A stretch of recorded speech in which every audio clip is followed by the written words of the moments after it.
Programa Agenda Econômica está de volta. Hoje o nosso tema é o papel dos bancos públicos na economia brasileira. O nosso convidado é o professor e economista Dércio Garcia Munhoz. Ele foi presidente do Conselho Federal de Economia, professor da Universidade de Brasília, membro do Conselho Regional de Economia e autor, entre outros, do livro Brasil entre Crises, 40 anos de economia brasileira. Professor, eu me lembro que, em relação a bancos públicos, na década de 80, o Banco Central recebeu uma orientação do Banco Mundial, uma diretriz, em que lhe era recomendado um expediente para a eliminação dos chamados bancos estaduais. Isso aconteceu em maior ou menor grau. De fato, na década de 90, isso realmente veio a ser uma medida devastadora, acabando praticamente com a maioria dos bancos estaduais públicos brasileiros. Como é que o senhor comenta isso? Bom, eu acho que no fundo é uma incompreensão com relação ao papel dos bancos públicos e das empresas estatais. Se a gente voltar um pouco, né, nós devemos frisar, relembrar que no início dos anos 70 nós tivemos uma das taxas de crescimento maiores da história brasileira. Agora, o que estava na base disso aí?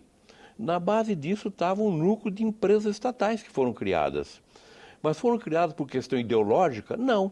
Foram criadas porque o Banco Mundial, a fonte de financiamento de longo prazo que se tinha disponível então, em termos internacionais, ela exigiu praticamente do governo brasileiro que transformasse as repartições ou as empresas isoladas na área de energia, na área de telefones, na área de siderurgia e até na área de centrais de abastecimento. Transformar-se em empresas para que ele pudesse financiamento a longo prazo, alavancando o crescimento da economia brasileira. Então, muita gente fala assim, o Geisel criou muitas empresas estatais. Não, o Geisel não. Quem criou muita empresa estatal foi o Médici. Exatamente por isso, porque um banco internacional para financiamento a longo prazo exigiu praticamente que você criasse empresas que tivessem contabilidade, que tivessem transparência, que tivessem o seu patrimônio.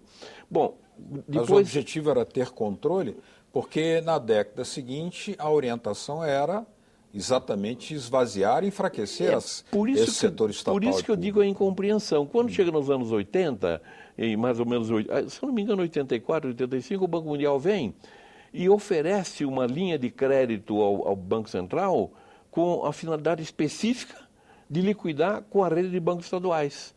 Houve reação, naquela ocasião havia oportunidade ainda para isso, houve reação e tal, e a coisa morreu. Nos anos 90, voltamos e liquidamos com a rede de bancos estaduais. E muito pior que isso, né, é que obrigamos os estados a se endividarem para assumir dívidas vencidas que os bancos tivessem e os bancos centrais, os governos estaduais se endividassem também com o empréstimo junto ao Banco Central para aumentar o capital dos bancos para você vender bancos estaduais que não tivessem nenhum problema de inadimplência. Tudo o governo tinha coberto e estivessem capitalizados também. É por isso que os governos estaduais ficaram com uma brutal dívida pública junto ao Tesouro. Tivemos experiências escabrosas, do caso do Banestado, do Paraná. E pagando juros elevadíssimos, como paga até hoje, né? Até hoje. Bom, então o que aconteceu? Você teve essa pressão contra os bancos estaduais.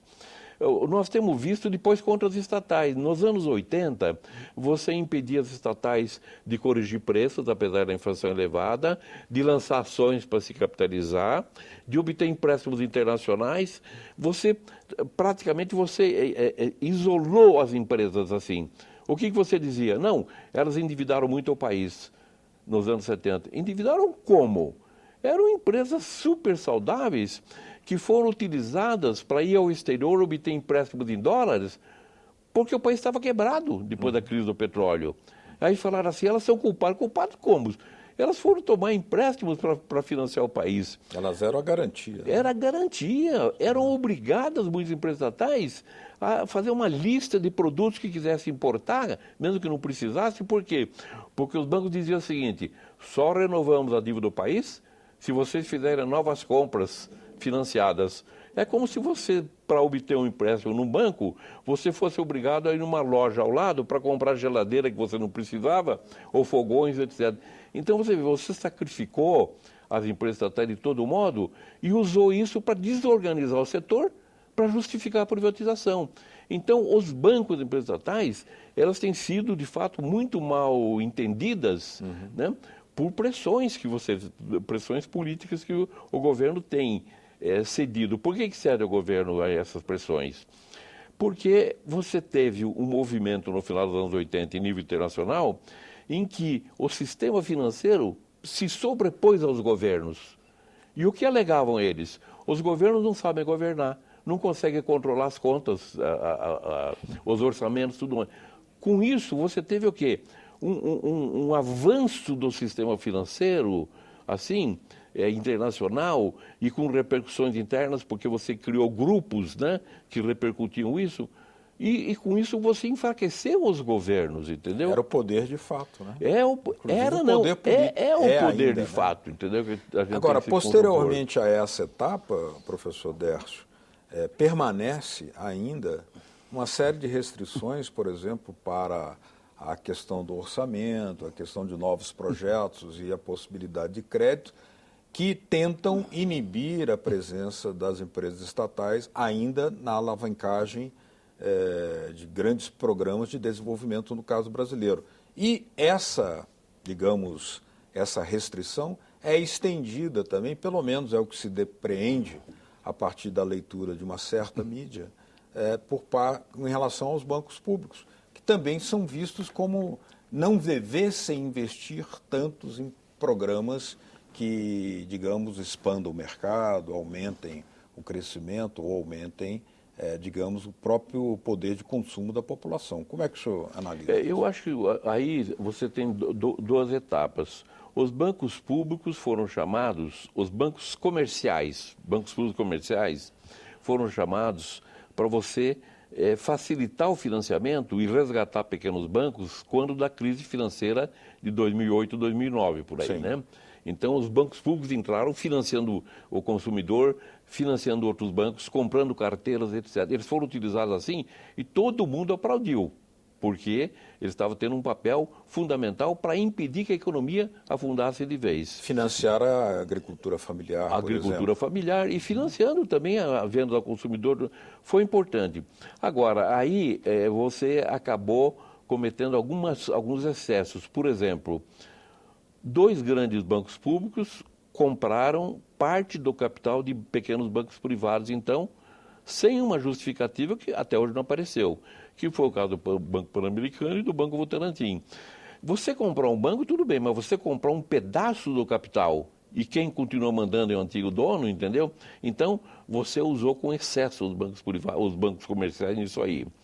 E no caso do BNDES, você teve e tem um papel importante. Mas, em determinado momento, quando equivocadamente se supunha que se eu empurrar investimentos, a economia vai crescer bastante. O governo jogou muito dinheiro no BNDES. Jogou, em poucos anos, 400 bilhões de reais. E aí, o que acontece? Era importante? Era. Mas se eu emito títulos públicos para pegar o dinheiro, dar ao BNDES, para ele emprestar uma empresa que vai construir uma hidrelétrica, por que eu não investi, não coloquei capital na Eletrobras para ela fazer diretamente isso aí? Porque a vantagem que teria é que a Eletrobras, o grupo Eletrobras, ia trabalhar com uma taxa de retorno de 6% e fornecer energia barata para a indústria, que é fundamental. Que a economia brasileira está estrangulada pela energia, o custo da energia. Então o BNDES acabou sendo envolvido em alguma coisa assim. Agora, acho que os bancos públicos eles precisam de alguma forma de controle. Por exemplo, o BNDES, você tem que ter um comitê de crédito com participação do Ministério do Planejamento, por exemplo. Não este Ministério do Planejamento que trata da máquina, da burocracia. O Ministério do Planejamento que esteja envolvido em planejamento mesmo, estratégico, né? E aí fazer parte de um comitê que estuda a questão do crédito e tudo mais, não pode deixar muito solto, porque as pressões em cima da instituição são muito grandes. Entendeu? Mas como é que o senhor vê, por exemplo, uma argumentação lançada pelo governo em relação ao papel dos bancos públicos? Porque diz o governo que o investimento direto do Estado, ele saltou de 3,3% do PIB em 2003 para 4,7% do PIB hoje. Que comentário o senhor pode fazer sobre isso? Eu acho que é o papel da Petrobras, né? Que é uma grande empresa que tem sido sacrificada nos últimos 20 anos, mas é fundamentalmente o papel da Petrobras, né? Porque as demais continuam muito contidas, assim, em termos de investimento. A Petrobras tem um grande peso, embora com essa questão de preço vá descapitalizando a empresa. Mas o BNDES não aumentou também seu desembolso em relação a projetos? Não, ele aumentou... Mesmo ferrovias, portos? Mas veja bem, você tem muito projeto, mas ainda não surgiu a fase de grandes investimentos em ferrovias nem em portos. Ainda não. Você está em aeroportos, mas aeroportos os investimentos são pequenos, né? Assim, ferrovia é que é de maior monta. Ferrovia, hidrelétricas também, que se você tem 3 grandes hidrelétricas que dão 100 bilhões de reais, aproximadamente assim. Mas nessa fase, então, em que a economia brasileira começou a enfrentar dificuldades, o BNDES recebeu muito recurso e hoje ele tem mais ou menos em torno de 20% do crédito no Brasil é BNDES, só BNDES. Então você tinha que ter uma diretriz de aplicação que levasse em conta algum planejamento econômico de médio e longo prazo. Mas esse fortalecimento, se é que eu estou entendendo o seu raciocínio, professor, ele não decorre do fato do setor privado não investir, portanto, o setor estatal é que tem que investir, e aí é o papel do Banco Público? Não, ele foi grande repassador para o setor privado. O grande repassador para o setor privado, com uma taxa Selic, a TJLP, que é em torno de 5,5% por aí. E aí vem outro drama também, é que o Tesouro paga a Selic e na média paga mais que a Selic. E isso dá um diferencial brutal de juros, uma despesa grande para o governo. E ele vai financiando o setor privado. Que financia o setor privado, sim, mas é o que eu estou dizendo, tem que ter um comitê de crédito, tem que ter um planejamento de longo prazo, tem que ter alguma coisa assim. Mas qual seria o outro critério, o diferencial que o senhor sugeriria aplicar para financiamento? Não, veja bem, no momento presente, você não tem investimentos porque a economia não pode ter investimentos na medida em que aquilo que ativava a economia, que era a energia barata, a energia elétrica, o combustível barato, o dólar barato, tudo isso teve um efeito temporário e favoreceu a economia puxando os preços para baixo, mas levou um grande aumento nas importações. Então nós estamos com desequilíbrio aí, o ano passado 80 bilhões, esse ano 80 bilhões no mínimo, ou seja, nós estamos gastando dólares a um nível insuportável porque nós não produzimos dólares. Então o que significa?